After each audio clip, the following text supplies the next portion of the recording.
উনি সফরে বেরিয়েছেন হাদিস কালেকশনের জন্য। প্রচন্ড শীতের রাত,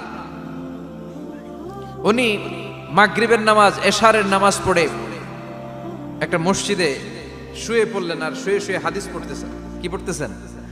কথা বলেন। আর মনে মনে ভাবলেন রাতটা মসজিদে কাটায় দিই, ফজরের নামাজ পড়ে আবার বেরোবো। কিন্তু দারোয়ান এসে বলে মসজিদে থাকতে পারবেন না, ওঠেন। দারোয়ান আছে না, কথা কন। আহমদ ইবনে হাম্বল বললেন আমি শুধু রাতটা থাকতে চাই, আমি তো ফজরেরও মুসল্লি, ফজর নামাজ পড়বো তো এই মসজিদে, আমার থাকতে দাও। দারোয়ান তো দেয় না, কেন? মসজিদে থাকার জায়গা না, যান মিয়া।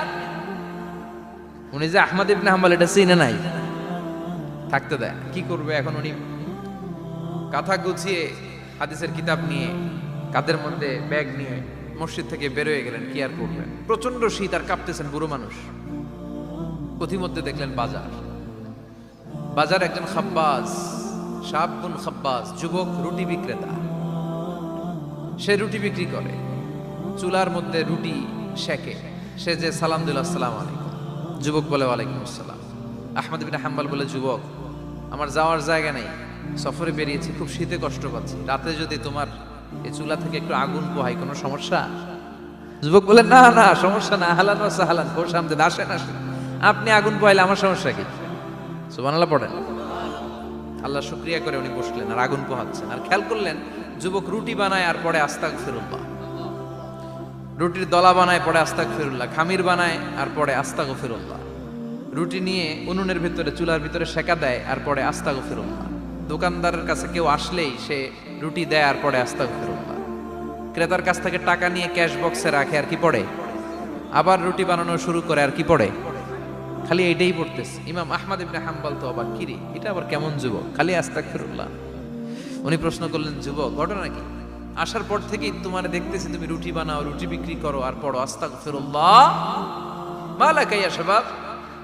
যুবক বলে আস্তাগফিরুল্লাহ আমার সবচেয়ে বেশি পছন্দের আমল, আমি সব সময় আঠার মতো ইস্তেগফারের সাথে লেগে থাকি আর সব সময় পড়তে থাকি আস্তাগফিরুল্লাহ, আর এর বদৌলতে আল্লাহ আমারে মুস্তাজাবুদ দাওয়া বানিয়ে দিয়েছে।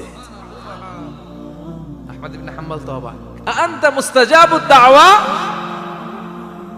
তুমি মুস্তাজাবুদ দাওয়া, রুটিওয়ালা।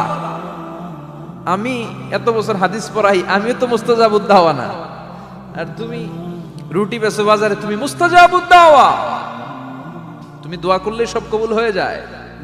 যুবক বলে না, আনা মুস্তাজাবুদ দাওয়া, আমি আমার জীবনে যত দোয়া করেছি কবুল করে নিয়েছে কে? সব দোয়া কবুল করে নিয়েছে আল্লাহ, একটা দোয়া ছাড়া। কয়টা? আহমদ ইবনে হাম্বলের কৌতূহল, কিউরিসিটি আরো বেড়ে গেল। কি?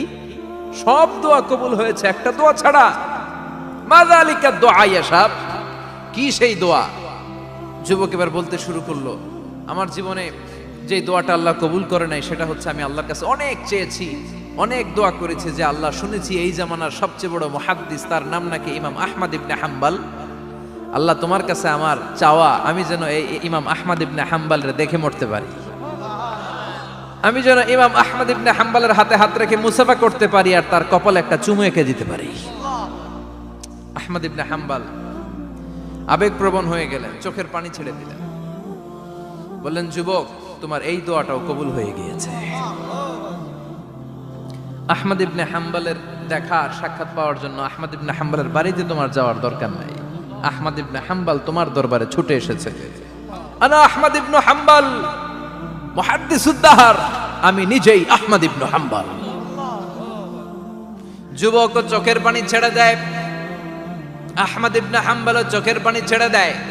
যুবক চিৎকার মেরে ইমাম আহমদ ইবনে হাম্বলকে জড়িয়ে ধরে, হাতে হাত রেখে মুসাফা করে, কপালের মধ্যে চুমু খায় আর আল্লাহর শুকরিয়া করে বলে, ও ইমাম, আসলে এই দোয়াটাও আল্লাহ আজকে কবুল করে নিল।